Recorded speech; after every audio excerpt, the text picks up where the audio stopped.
હે ભગવાન, આ જગતની અંદર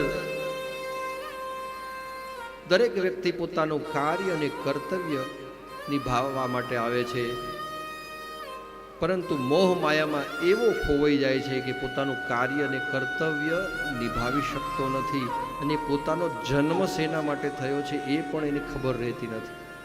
પણ જ્યારે જ્યારે તમારું પ્રાગટ્ય થાય છે ત્યારે ત્યારે કાર્ય અને કર્તવ્યને એવું બળ આપો છો, ધર્મનું એવું રક્ષણ કરો છો, તમારા ભક્તોનું એવું પાલન પોષણ કરો છો, ભક્તોને ભક્તિ જ્ઞાન અને વૈરાગ્યથી પૂર્ણ કરી દો છો. હે પૂર્ણ પુરુષોત્તમ, તમારા દર્શન કરી અને હું ધન્ય બન્યો.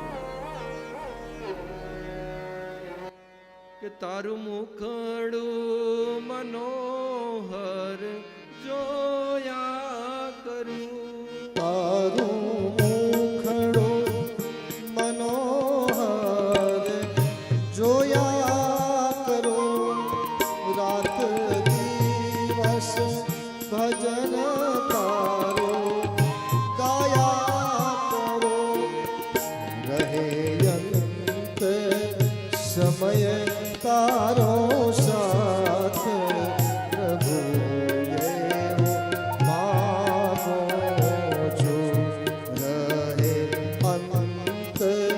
સમય તારો સાથ, પ્રભુ એવો માગો છો. ભક્તિ કરતા છૂટે મારા પ્રાણ, પ્રભુ એવો માગો છો. પ્રભુ એવો માગો છો. સમાધિ અવસ્થા હતી, તરત જ યશોદા માતા હોય છે એ મહારાજને કહે છે કે મહારાજ કંઈક બોલો તો ખરા, તમે તો રડ્યા જ કરો છો, રડ્યા જ કરો છો, મારા લાલાનું ભાગ્ય સારું છે કે નહીં, તમે કેમ રડો છો? ત્યારે ભગવાન શિવ કહે છે કે હે યશોદા, તારા લાલા જેવું મેં ભાગ્ય આજ સુધી કોઈનું જોયું જ નથી, એટલે મારી આંખમાંથી રડવું આવે છે કે આ કયું ભાગ્ય લઈ અને આ તારો દીકરો અહીંયા આવ્યો છે, કે આના જેવું ભાગ્ય મેં બીજા કોઈનું જોયું નથી. જગતની અંદર તારા લાલો જે કરશે એ જગતના ચોપડે નોંધાશે, અને એ જગતના ચોપડે એનો ઇતિહાસ એવો નોંધાશે કે ભવો ભવ સુધી તારા લાલાને લોકો યાદ રાખશે. એવી તારો જે આ લાલો છે લીલાઓ કરશે, એના બાળપણની લીલાઓ, બાળ સખાઓની લીલાઓ એ પણ હજારો વર્ષોને યુગ યુગાંતર સુધી લોકો યાદ રાખશે. એટલું એનું સાહસ, એટલું એનું પરાક્રમ, અને એના એક એક કાર્યો અને કર્તવ્યો લોકોના જીવનનો આદર્શ બનશે. તારો લાલો મુખમાંથી જે બોલશે એ લોકો પાળશે, અને તારો લાલો જે કરે એ તો જીવનમાં કોઈની તાકાત નથી કે એ કરી શકે. તારો લાલો જે કાર્ય કરશે એવું કાર્ય આ જગતની અંદર કોઈ જીવાતમાં, કોઈ જગતમાં એવો મનુષ્ય પેદા નહીં થાય, કોઈ એવા દેવ પેદા નહીં થાય, કે કોઈ દાનવ એવા પેદા નહીં થાય કે તારો લાલો જે કરે છે એ કરી શકે.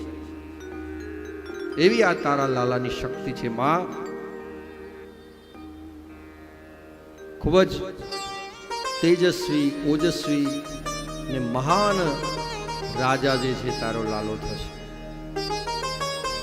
અનેક દાસ દાસીઓ છે તારા લાલાને.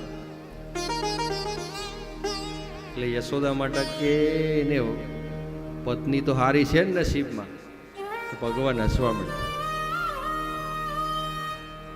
ભગવાન કે એક નહીં ઘણી છે, એની ચિંતા તમારે કરવાની અત્યારથી જરૂર નથી. કે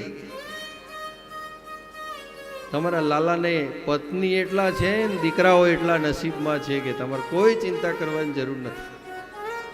સુંદર મજાનું ભવિષ્ય ભગવાન જે જે લીલાઓ કરવાના હતા એનો તારણ આપ્યો, અને ખાસ તારણ ભગવાન શિવે આપ્યું. જો આ તારો લાલો આટલો બળવાન થવાનો છે ને, એટલે ઘણી બધી અસુરી શક્તિઓ છે એ તારા લાલાને હેરાન પરેશાન કરવા આવશે. પણ એટલો મનમાં વિશ્વાસ રાખજે કે આ બધી અસુરી શક્તિ તારા લાલાનો વાળ પણ વાંકો કરી શકશે નહીં. આવા ભગવાન શિવે નિર્ભય જે છે મા યશોદાને બનાવ્યા છે. અને પછી દર્શન કરી બાલ્ય સ્વરૂપની ઝાંખી લઈ અને ભગવાન શિવ કૈલાસ પર પાછા જાય છે.